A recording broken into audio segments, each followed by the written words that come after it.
What's going on, guys? It's Madman Plant. We are here for episode number 7 with SmokeBusters. This is very exciting because we have a very great person on. I finally got my co-host Paul back in the studio with me to do some fun action. Welcome, Sharkmouse. How's it going, dude? What's going on, Howdy, man? guys. Thanks for having me on. Much appreciated. Dude, awesome. I've watched a lot of your stuff coming up and, following what you do. And, you're kind of like me. You come from a place of education and trying to empower people and trying to stay up to date with the latest technology and stuff. Tell us a little bit about Sharkmouse Farms and, what do you represent and, what are you about? So, I guess the epicenter of this journey started, like most of us do. You have an interest in the plant itself. You create a passion and a love for not only smoking, but then you start discovering different, flavors and chemo bars that you didn't know existed before, and that sort of snowballed into, how can I create this for myself at home? And I've always had a bit of a passion and an interest in natural sciences, biology, and chemistry, and I guess gardening and cultivation go hand in hand with that. The issue I found was that when I did finally decide I was going to start growing plants, getting information was nearly impossible, and the information I did have access to came from internet forums with people that were handing out anecdotal information at very best and harmful, wrong information at the worst of times, right? You'd go on to places like Roll It Up Forums, which is a great resource and a great community with lots of cool people. But the only sort of way to diagnose an issue you were having as an inexperienced grower was, "Hey guys, what's wrong with my plant?" And you would get a response back saying, "Cal mag," or nobody having any idea about what my environmental parameters were, what was causing potential issues in my plant. They were just saying things that sounded good to them. And as an inexperienced grower, I'd go back and dump CalMag in my plant, and nothing was happening. Now what? And it became very defeating as a hobby, I guess. And I decided that there was a more efficient way to do this. So I started researching, all of the open access research centers that had any potential papers and literature on actual peer-reviewed cannabis studies. And the more I found, the more I realized that a lot of universities publish their literature online just for free open source perusing, which I started doing and just started consuming more and more and more content. The problem is I'm not a botanist or a chemist. A lot of the terminology was foreign to me. A lot of the methodology was foreign to me. A lot of how they were coming to their conclusions didn't quite make sense to me. So I would have to basically reverse engineer that every time I came across something I didn't understand. Now I've got to go and study that topic first so I can further understand the topic I'm trying to get to. And I guess it just created a sort of cascading level of scaffolded learning that seemed easier for me to compile for myself than a traditional way of learning. So I thought to myself, if this way works for me, maybe it can work helping other people with the same issue. And that's where we landed, Sharkmouse Farms. Dude, that's awesome. And I think that's what it's about. I think it's, I say this all the time too. It's about being creative. It's about, searching the answer for yourself, do a little bit of reading on the wall. But like you said, you kind of have to be careful. There's a lot of bro science out there. There's a lot of mismatch information. You'll go to one site that says one thing. You'll go to another site that says the exact opposite. And then you're kind of left at a crossroad, not really knowing what to do because, what are you going to do? It's two different things. So, being able to not only figure it out for yourself, but then be able to have the courage and the motivation to want to share this with other people. Because a lot of people, they don't want to share their secrets, or they want to keep what they do to themselves, and it can become a very introverted thing. And this is a social thing. This is a social medicine. This is something that you share with your friends. So why wouldn't the knowledge of growing be the same? Yeah. No, yeah, I think that's a big thing of the industry. I think that's why there's so many different ways and so much different information is because so many people have kept those secrets to themselves when they did figure it out for so long. And then now that things are kind of starting to come out in the open, we're actually able to get some real research on the plant and how to grow it. and that's been I missing from this think industry. I think that sort of gatekeeping culture goes hand in hand with a lot of the toxicity that we face in the industry as a whole in itself. A lot of this industry is driven by ego and the machismo of being the best in the game or whatever terminology or sort of however you want to paint it. But at the end of the day, I think, the people that I'm teaching how to cultivate were never my competition. They were never your competition. They were never Cookie's competition. These were people that were going to learn to grow in their home one way or the other, whether they had the same pitfalls and tribulations that I had to go through, or whether they have a more efficient means of getting to that end goal than I had. So, I'm more than happy to be the villain for those who want to continue to maintain that sort of secrecy on their operating procedures and their practices and implementations, because at the end of the day, knowledge is supposed to be free. Like you said, we're a social animal, and it's in our biology and our evolution. It's part of our survival tactics to share information and wisdom and pass that along to not only future generations, but other parts of our own community in order to help progress our own goals. So I think the more people that can do what we do, the better off as an industry we'll be as a whole. The higher up we'll all be able to push ourselves as a whole, as opposed to the one guy winning while everybody else stands back. Yeah, I feel like, well, for me as like a store owner and seeing a lot of new growers all the time, I think one of the hardest things that we have to go through is trying to get people on the right path, because they've read all these things on the internet and then they've gone down this one road and they believe it, and then even if it's not correct, and it's like trying to show like this is why you're having these problems. You just have to open your mind up a little bit and be accepting of new ways and new processes to kind of figure these things out. But yeah, it's interesting to see how home grow has exploded over the last few years, and like how much information there is starting to actually become available, and even like be able to find real information online and stuff for it. And it's the value of helping each other kind of grow. And one thing, as we just talked about, is I just can't understand the stigmas and everything that goes into this, especially when it's a plant. And I think with the level of craft cannabis, what you're seeing more answers, because more research is essentially being done, whether you're a home grower, whether you're in a professional lab, whether you're a scientist or a botanist. It doesn't matter. Your time with these plants and what you're actually doing is the most vital thing. And I think that's what we all need to remember, is nobody, at least on our level, unless you have a degree in it, is an expert. And I think the biggest thing you can do is teach people, because it's one of those things where you teach a man to fish, he eats for a day. You show a man how to fish, he eats for the rest of his life.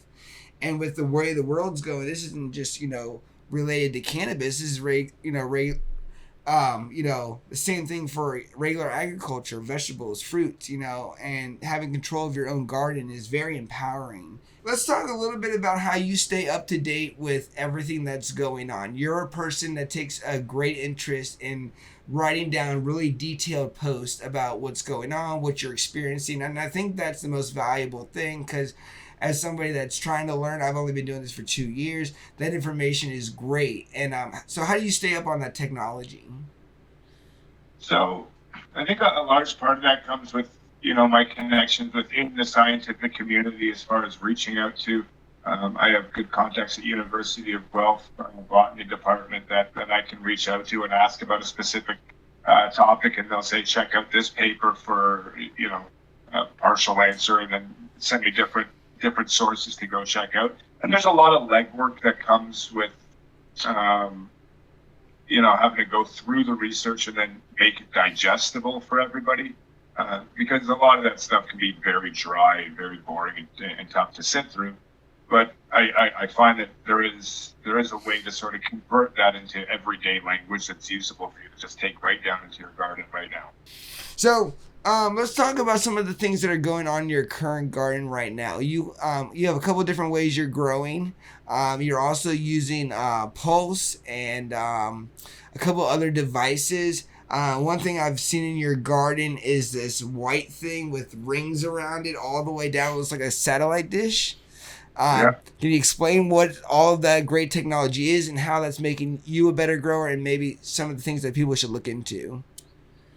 Sure. So a lot of people will ask me, how come I don't just convert these spaces into one just sort of open, efficient grow, 2 flower rooms, 1 bedroom, and I'd obviously optimize a lot of my harvest and my yields, but that would defeat the purpose of what I'm trying to do here. So you'll notice that all of my spaces are a little bit different in some capacity, uh, and that's by design so that you, the viewer, have the ability to choose. Um, to follow along based on what fits your style of growing the most. Are you hand watering? Are you just getting into automation? Are you already super dialed in and very experienced and you're just trying to take it to that next level and see how manipulating your drybacks can affect your outcomes.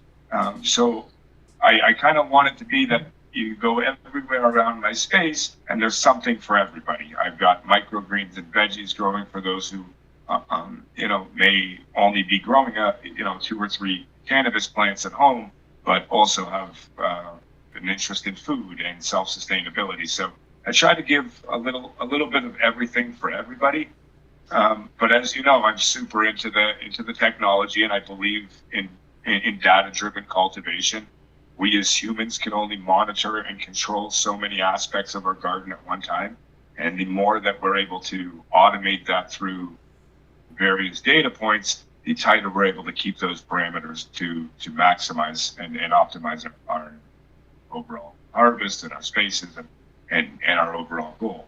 So the Pulse, for example, is a very economical, super efficient, very functional little tool that allows you to monitor your space's environment, all the parameters from BPD to temperature, RH. You can monitor what time your lights are coming on. It gives you push notifications, all that sort of fun stuff with the info that you would want as a grower included, while not sort of giving you the functionality of being able to manipulate those specific parameters. Whereas in the other spaces, you'll see 2 sort of full automation systems, one being the Trollmaster for Mango Tech, and that's sort of your very baseline full run automation, including solenoids, and it's monitoring irrigation event times, and it's watering for you, and it's controlling my humidity and temperature through automatic fans and whatnot.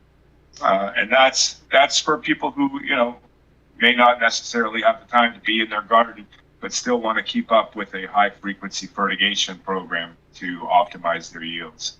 And then in the 5x5 with the little UFO that you're referring to, that's called the Stevenson screen. And inside that, there's an 8-in-1 environmental sensor.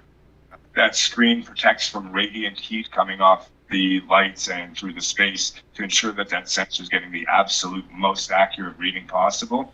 And it's measuring 8 environmental parameters as well as my light wavelength, light intensity, and DLI. Fantastic. So, what it makes you want to have everything automated? What kind of takes you away from the hand watering, and are you just a gadgets person? Do you like just technology in general, or is there more of a scientific reason for why you're trying to automate everything? So that's actually a threefold answer that I think satisfies everybody in every circumstance, right? Like a lot of people will say that hand watering disconnects me from the plant in a specific way. I don't necessarily believe that to be true. I've found that automation has made me far more in tune with my plants on a spiritual level, simply by the fact that I've got more access to how the plant's behaving, what's happening on a micro level within the root zone and within its atmosphere. I feel more, like I said, spiritually connected now, knowing more about the plant than I did previously when I was just watering in the blind. Secondly, I love data. I think it's super cool to be able to analyze different things and find patterns within those numbers that identify either a problem or your successes or your wins, and everything can be sort of boiled down into an articulate formula. This accomplishes that. My hydromesh system, for example, is sending me 20 different data points every 10 to 15 seconds.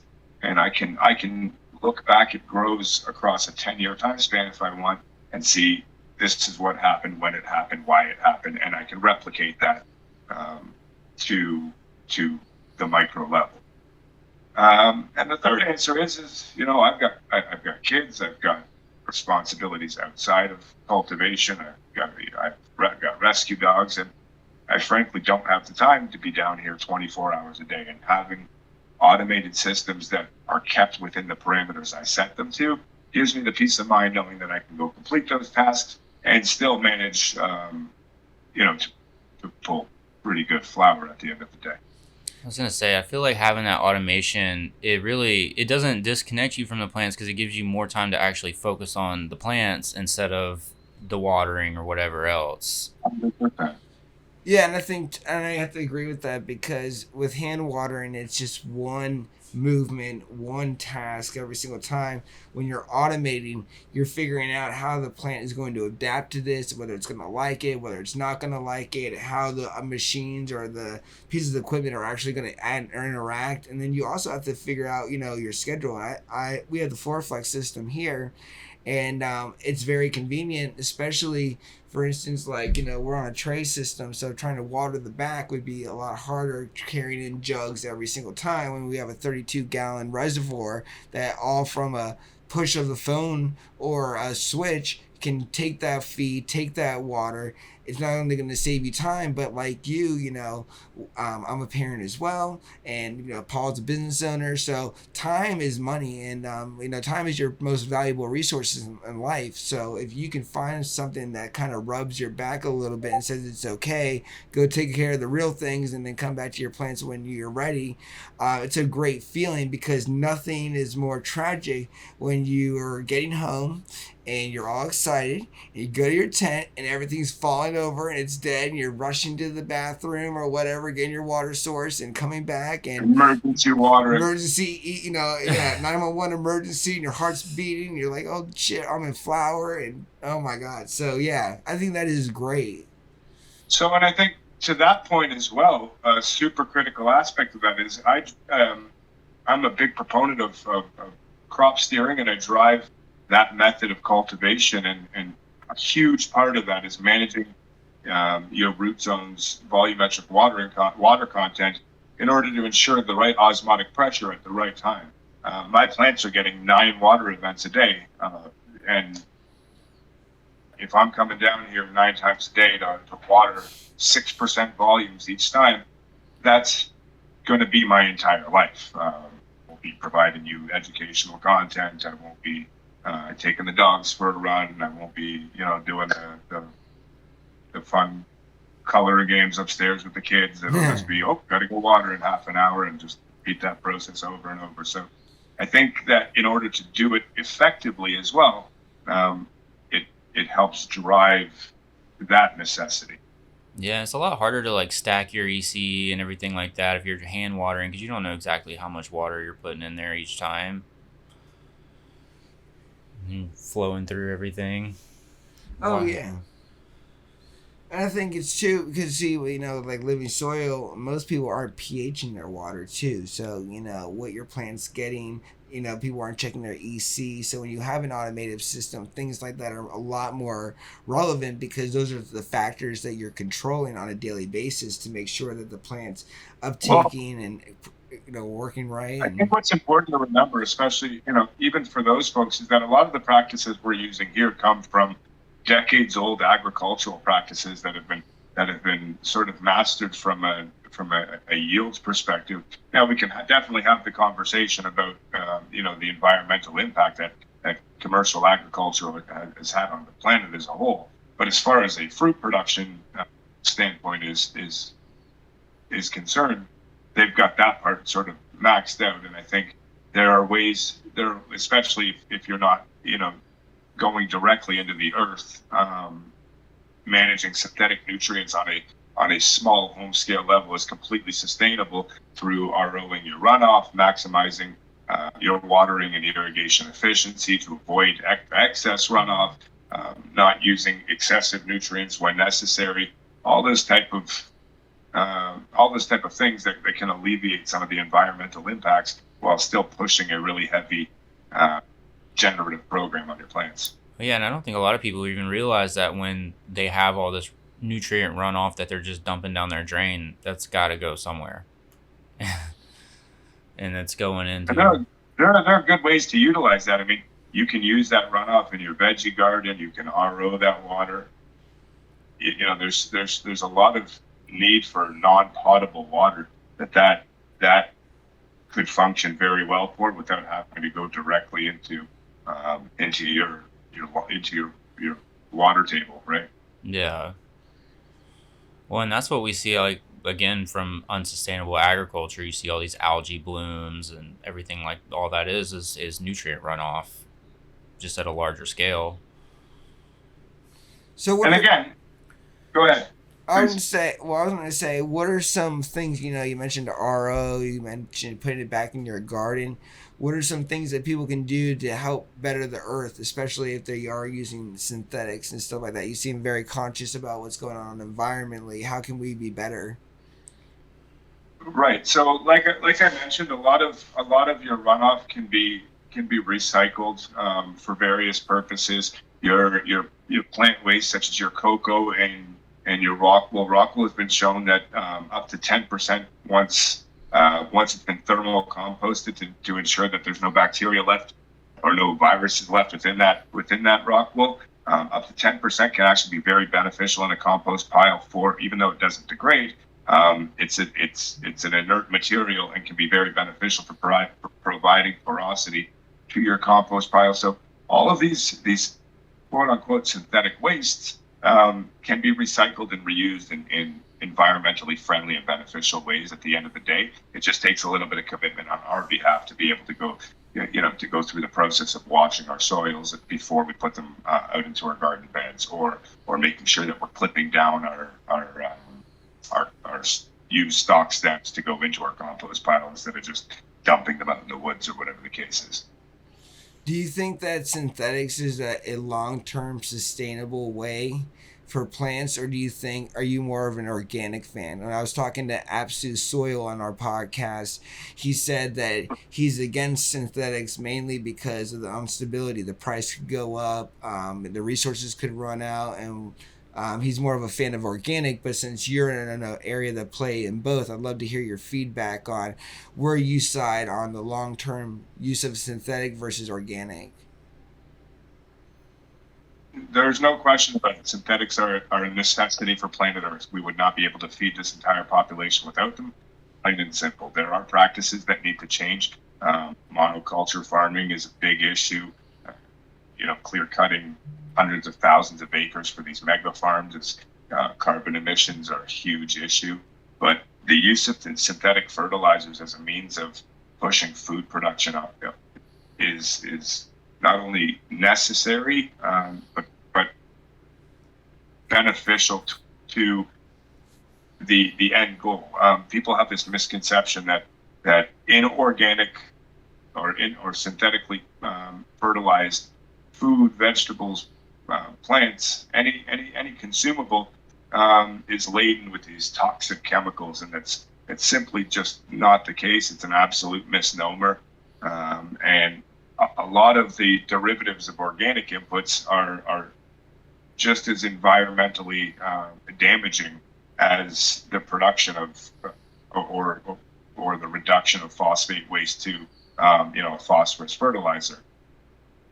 In order to get at guano, it's not like they're sending in people with shovels and knapsacks. They take a bulldozer and they smash in a 50,000-year-old cave and they scoop it up and harvest it. Those caves don't grow back, right?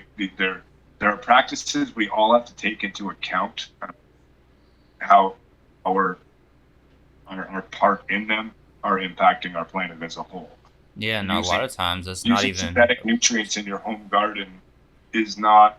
It's akin to the litter bug campaign where corporations like Coca-Cola are passing the buck off for making 200 million plastic bottles a day, saying, well, you shouldn't throw your bottle on the floor. It's not really a consumer issue. It's a production quality issue that should be looked at as a whole. But at the end of the day, synthetic nutrients are required in order to maintain sustainable future for all of us, whether it's cannabis or food. Yeah, I agree with that. Well, I was just gonna go back to the bat guano thing too, because not only are they destroying caves and stuff, but if you look into the life expectancy of someone that mines bat guano, it is not very long. It is a very dangerous job. Right. What's causing that? The inhalation of bat guano. So it's like cancerous. It's like Oh, gas. it's terrible for Okay. you. Yeah, that's why even if you're top dressing with bat guano or any of those organics, it's really good to wear a respirator. You don't want to be inhaling those dusts in from any of that. Oh, it's instantly lethal. It's like methane gas lethal. Like quick, it'll shut you down in the cave. Yeah, it's amazing how beneficial it is for the life cycle of a plant, but how dangerous it is for the person trying to extract it, and even the person that's gonna even apply it. You know what I mean? It's kind of interesting how it can be beneficial but dangerous at the same time, kind of like a double-edged sword. Well, so it's super crazy how the planet has found a way to sort of operate in that type of cycle where what's beneficial to one is lethal to another. You look at how life presumably got started on this planet through volcanic sulfur eruptions in the ocean, and at temperatures of like 1,300 degrees or something insane, where life shouldn't be thought to be able to exist, but these microorganisms are sitting here picking off these nourishing elements from deep within the Earth's core, and they're getting crunched on by fish that are getting picked off by us, and the cycle continues. So I think it's very cool that life always finds a way to make itself self-regenerative while ensuring that the balance is always maintained, which is what we should be aiming to do as a species as well. And speaking on microorganisms, are you one that uses a lot of microorganisms in your grow, or are you kind of running a sterile root zone? No, so I believe in a healthy inoculation of your rhizosphere is absolutely critical to not only a diverse rhizosphere, but the ability to uptake of the proper amount of nutrients. The ability of a root on its own to reach specific pores of your medium is very limited. The roots are actually quite large in perspective, but when we add those mycorrhizal inoculants, they have the ability to reach into these micro spaces and create that symbiotic relationship, allowing up to 25% more elemental uptake than they would have otherwise. So I don't run any detergents or bleaches through my reservoir until I'm finished the run, and then I've got to flush the lines. I have yet to experience clogged lines with any of my nutrient lines. That being said, I haven't yet added a microbial amendment to my reservoirs yet. Only inoculating the root tube or the pot itself. Any particular one that you like? Dino-Myco is phenomenal. Nice. Absolutely phenomenal. That's the one I use on every run. I have tried lots of other products, but I definitely, as we're in a potting room here, and I've got packets lying around, because a little sprinkle of that, you come back and you will see those roots packing on for sure. I believe there's 18 different species contained within that specific pack, and they're definitely beneficial from my experience. Nice. So with all of this, all the time that you've taken to invest in your brand and the science and the way you even grow, what are you seeing in your own garden? Like, what kind of changes, what kind of output, what are the yields like, what are the flavors like? Can you see, or could you even measure the true difference of your knowledge and how it's affected your garden? Exponentially. One of my favorite things on Instagram, and we can talk about Instagram in a minute because this is an unfortunate part that's going to disappear, but one of my favorite things is looking at the post I did yesterday and then going back a year and a half and looking at, what I was producing then. And I'm proud of that progression, which is why I'm proud to go back and say, that wasn't great, but for what my experience was back then, it was phenomenal. And what my experience is going to be in 3 years, I hope to have that same perspective. I hope that picture I'm where I'm holding that flower up to the camera like this, and it's the frostiest milk you've ever seen in your life. I hope I look back at that and say that was all right, but look at what I'm doing now. And to me, progress is always perfection. You're never going to get to that end spot, but as long as you keep striving to be better than you were yesterday, you're perfect, right? So that's what I've seen is the continual progression, even through the failures. I've had runs that turned out completely mid. I've had runs that I've had to chop halfway through.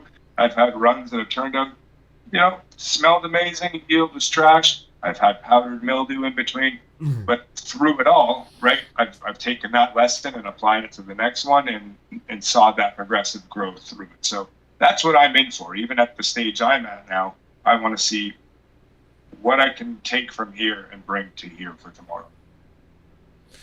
That's awesome. Yeah, and and I think like you said too, this is a personal journey. How fast you get there, how great everything looks. That's not the real idea of this. It's the true understanding of the life and the cycle that the plant actually goes through, and how you're manipulating and affecting it, and making it better, and truly understanding like science and earth science and biology and different types of physics that go into really great things. And I think that's where a lot of people get confused when, and I was too, when I first started smoking. I was like, oh, weed's weed. But now, after 2 years of growing, and I'm still learning. A lot more than I do, and I'm not afraid to admit that. And same with Paul. I learned. It's one of the benefits of Paul being on the show is, I'm learning as I go, and I'm okay with telling people that, because I'm not trying to be the best. I'm just trying to be good enough for me. And Kevin Hart says, it's you against you. So when you're in your garden, if like you said, if it's better than the last time, you're progressing. You're getting better. If your nugs are a little bit heavier, if your terpenes are frostier, if whatever, and you enjoy it, I think that's the true key to success. And I feel like with people out there who are like really good growers, it can turn people off. But how do you think they got started? Do you think it was all glamorous? Do you think that they never failed or never had any issues? And I think more people need to be acceptable to failing to really truly learn. Well, you have to fail growing cannabis. You absolutely have to be in love with the journey. Like this is not. There's two sort of aspects to it.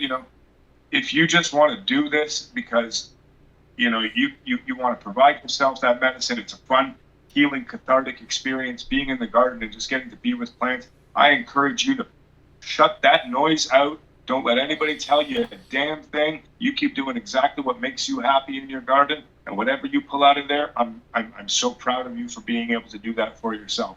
And the other hand, for those of you who who want to get in here and be the next burner or be the next dojo or be the next whomever compound, it's a hard fucking game, and nobody's playing with your feelings, right?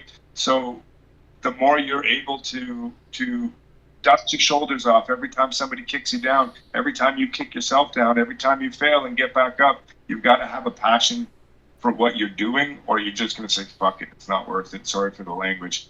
But I don't have an alarm clock. I wake up and I come down to work because that's what I want to do. Yep. So as far as passion, I totally agree. And that's one thing that I think will keep you in the game, whatever it is, whether it's gardening, whether it's sports, whether it's whatever you're trying to do, is the passion. And when you look at it at open-minded, and we talked a little bit about this with, I think you did with Paul before even the podcast started, was you got to think outside the box, and you got to be comfortable with change and experiencing different things, because that's the true definition of like passion is like grit. It's doing the same thing over and over with multiple outcomes, but still having that same energy like the first day you went into that. And that energy, like when we talk to like Soulfire or Exotic Genetics, we talked about their passion. Why would somebody sit there and make the thousands of the same plant just to find that one, so then they could share that with the world?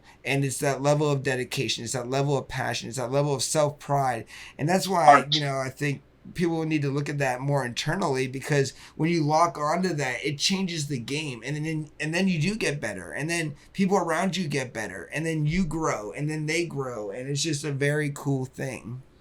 I think we alluded to, us as a species being social, and part of that sociability is again purely a survival tactic. We're stronger together, and in order to draw people together, we have this artistic nature about us where we all inherently want to create art, regardless of the medium. We all have this inherent drive to create something artistic and creative, to be able to share with the world and inspire other people to do that same type of thing.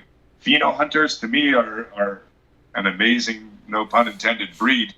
Because, like you said, right, we're going to run through 10,000 plants in the hopes to find that one pheno that's going to pop, and that takes more dedication than you can imagine. It's literally a needle in a haystack, myself included, right? Like I make content, I make content. What works, what doesn't work. I just want to make things that resonate with people, and inspire them to go further. So I'm willing to push through those things that don't work, and try things that may potentially fail in order to find those things that do work. And you can apply that to any aspect of what you're doing in your life and be successful with it. I'll say that's even similar to with like what I do with the store, working with marketing and everything like that. You have to find what works, what brings people in, and what doesn't. That's a whole Yeah, and Be willing to cut the losses. Oh yeah. well, and knowing when to cut the losses, and good energy is important, and creating that lock on your environment of what you see, who you work with, what they're doing, it all comes full circle. And if you align yourself with lions who are out there killing it and doing what they need to be doing, taking care of themselves, not playing games, not bullshitting, not scamming people, providing real value, it's a game changer. And speaking of game changer, I want to talk about a little bit about the way you and I dry and cure our bud, because we both have Canatrolls, and I get a lot of people questioning me about that. And I think what people need to realize is this is about physics, and it's about the dew point and the water moisture activity, and the fact that you're not letting your bud over dry. So how did you first hear about Canatroll, and tell me your experience with it, because I love mine. So it must have been over a year ago now that I started seeing Canatrol pop up on my feed. I honestly can't remember. I think it might have been Smart Poker who had it first that I saw it on. But as I looked into it, like I thought it was pretty gimmicky at first, like cool. Like everybody says, a small little wine fridge I could buy at Costco for $400. But as I started looking at the principle of what it was trying to achieve, I started looking into the food industry and, well, cheese, wine, meat, tobacco. What are they doing to achieve these standards? And why aren't we doing it? We're hanging our flower in an open room, some 14 days, some this days. Nobody knows what's going on or why. And the more I look at it, the more it came down to water activity.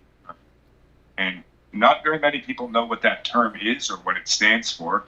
And it's the most critical aspect behind chlorophyll degradation in a quality finished product. What's happening inside your Canatrol is it's setting the environment to a very specific atmospheric pressure that doesn't allow for more water than we want to leave the flower through osmosis.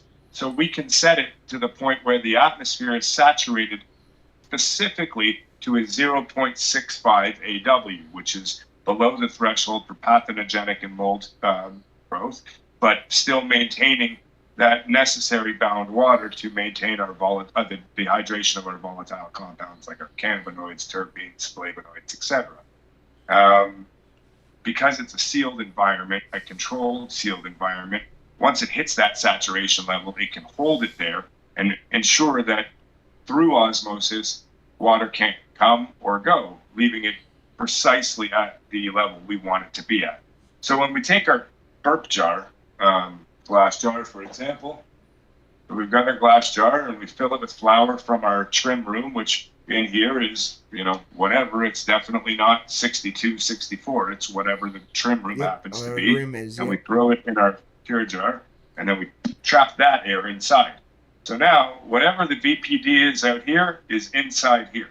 So if it's higher than the specific number we want, it's going to draw moisture out of the flower into the jar. You're going to open the jar. Oh, that smells so good. But that smell so good is off-gassing from the moisture being pulled from your flower, now escaping back into the room, never to be in your flower again, right? So people misconceive that initial punch in the face as a metric of quality, when in fact it's the opposite. Yeah, and that's why you're gonna get people to say, well, and I got this too from a couple people that are like, well, the can of control is really cool, it smells really well, but it totally took the flavor out of it. It didn't take the flavor out. What it does is that water activity is actually protecting those terpenes from, like you said, of being off gas, and that's why you're not smelling it. All those terpenes, all those flavors are staying in your flower instead of being expressed to the world, and it's going to change it. When we were talking to White River Grow Pros, he said that when you use it, and maybe you've experienced this too, I have, it changes the nug density as well. It doesn't shrink as much because of that water activity. And unlike a mini split and a dehumidifier, like he said too, of course you're gonna be able to dry with that. But what happens when you start over drying, and now you're taking out all that moisture out of that plant, and now you're affecting the terpenes, the flavors, the aromas, and you're really killing off a lot of great things that you've worked so hard for. And in a traditional dry room, so if your mini split's kicking on over here, and your humidifier's over here, and your mini split's sending out air this way, so this plant's getting that direct air from the mini split at whatever condition it's at. Your humidifier's pumping out hot air from down here, pushing warm air there. You've got microclimates happening all over the place. So where are we taking our baseline measurement now as to what's dry, what's not dry, where is our base, right? So I think that's the hardest part about drying in a traditional room is managing those microclimates and ensuring that everything's drying evenly the way you intend. Whereas it can be, the larger your space gets, the more difficult that becomes. Oh, absolutely. You were going to say something, and I cut you off. Oh, I was just going to say, yeah, it definitely threw me off the first time seeing the bud out of the can of troll, and it doesn't smell like anything, really. I mean, it does kind of, but you have to kind of squeeze into it to get the smells from it. Yeah, break it. And again, that's a product of all of the already evaporated moisture that's being pulled into the canister to reach that equilibrium. That's just there now, so it's no longer pulling anything out of the flower. So those terpenes are just sitting right there, as opposed to being pulled out into the air for when you open that jar or the canitrol. They're locked in, for lack of a better term. Yeah.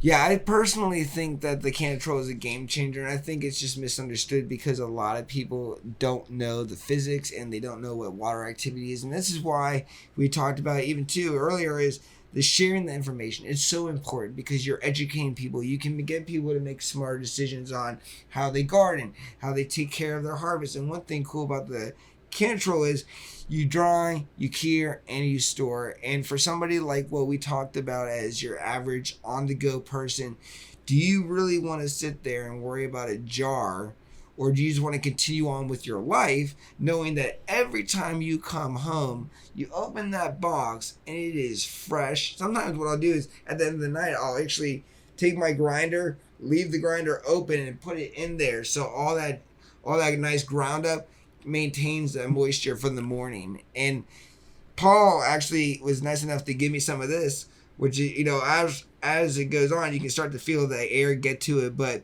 when I got it, it was really dry because it was sitting on top of one of your boxes or whatever. It sat on my tent for 2 months. So, yeah, for 2 months.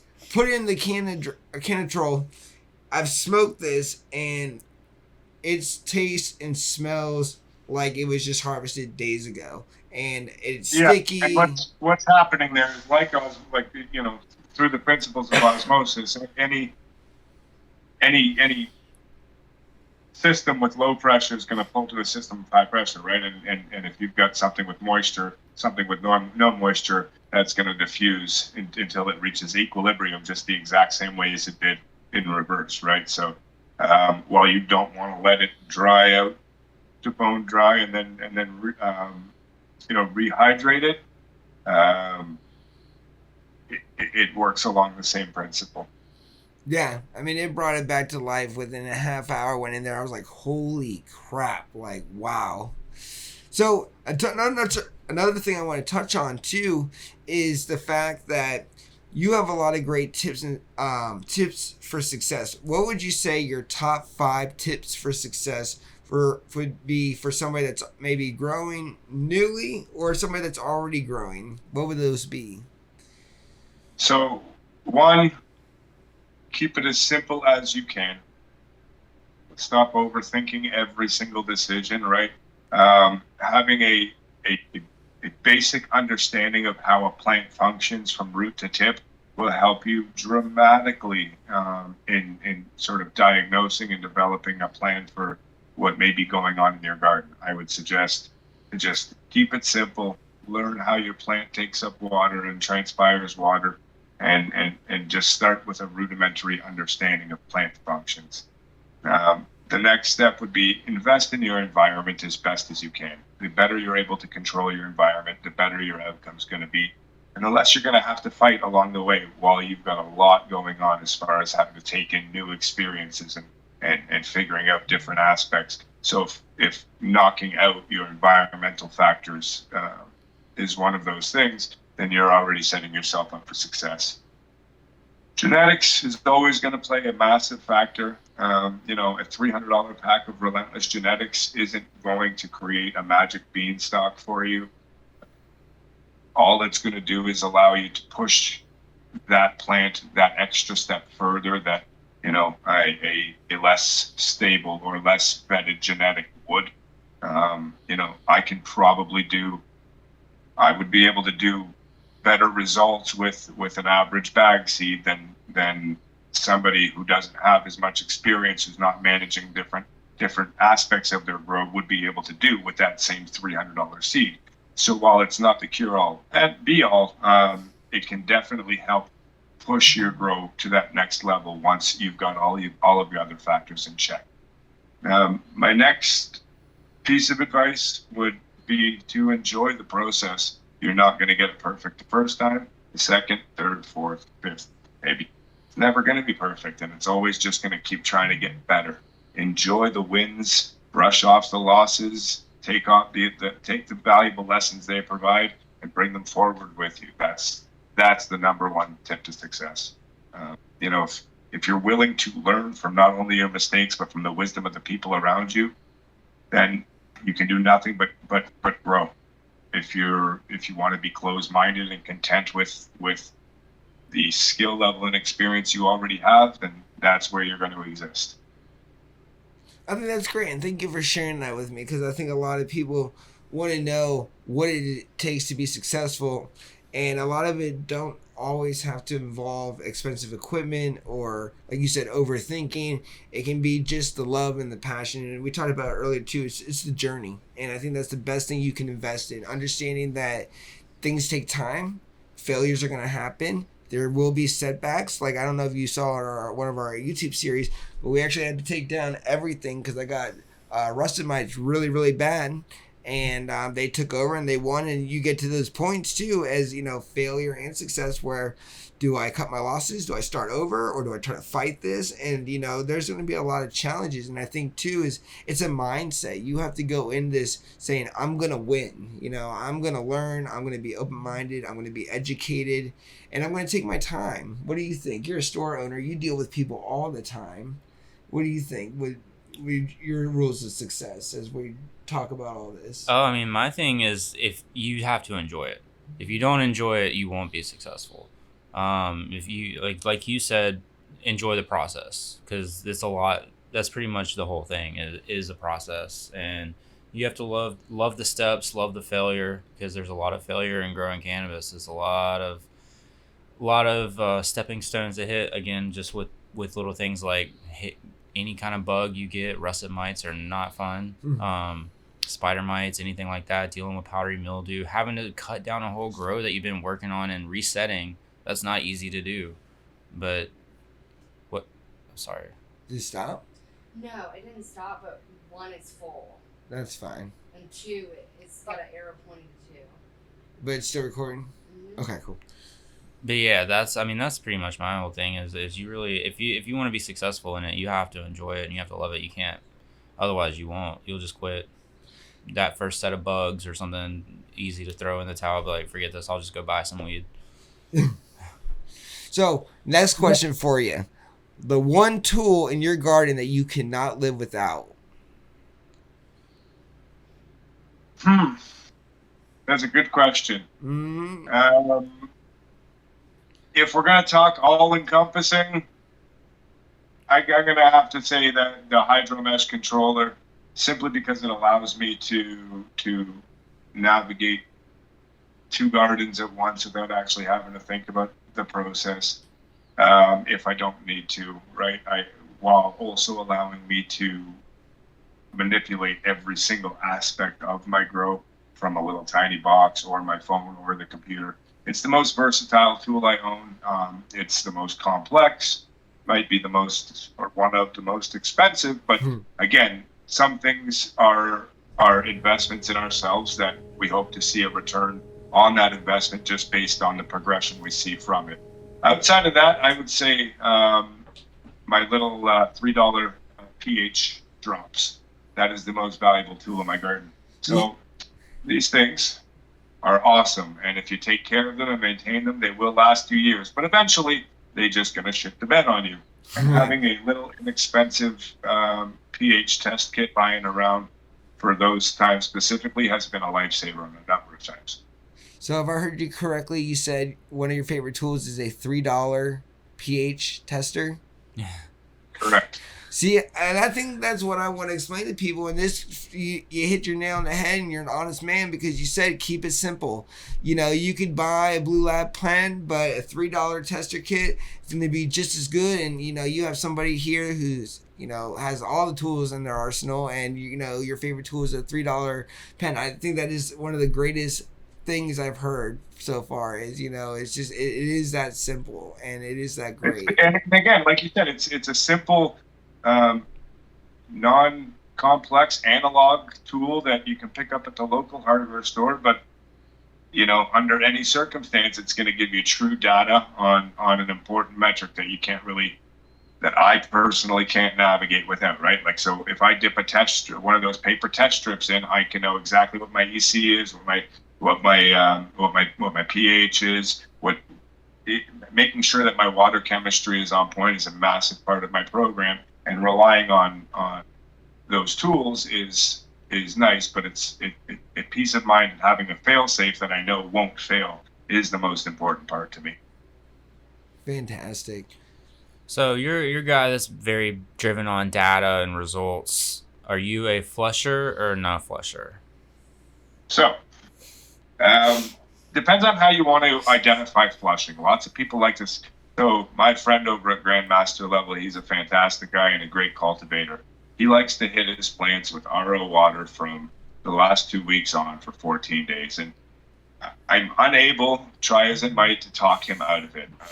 There is plenty of correlative data that show zero discernible difference chemically between fully flushed flower and non-flushed flower, and this comes from a University of Guelph Atrium paper that is in fact peer-reviewed thesis, not that RX Green study that people like to float around. There's also evidence that within cherry tomatoes that reducing certain elements at that specific ripening stage causes a number of cataclysmic deficiencies within the plant on a metabolic level that will reduce the ability to produce secondary metabolites. In tomato cherries, for example, it was shown that a reduction in calcium at that stage led to an increase in sugars within the plant in order to account for that lack of calcium in order to maintain cell structure. That diverted energy takes away from the plant being able to produce secondary metabolites, which is what we're after at the end of the day. So, long story short, I taper down from my peak EC down to about 1.5 to 0.8, and then we're done.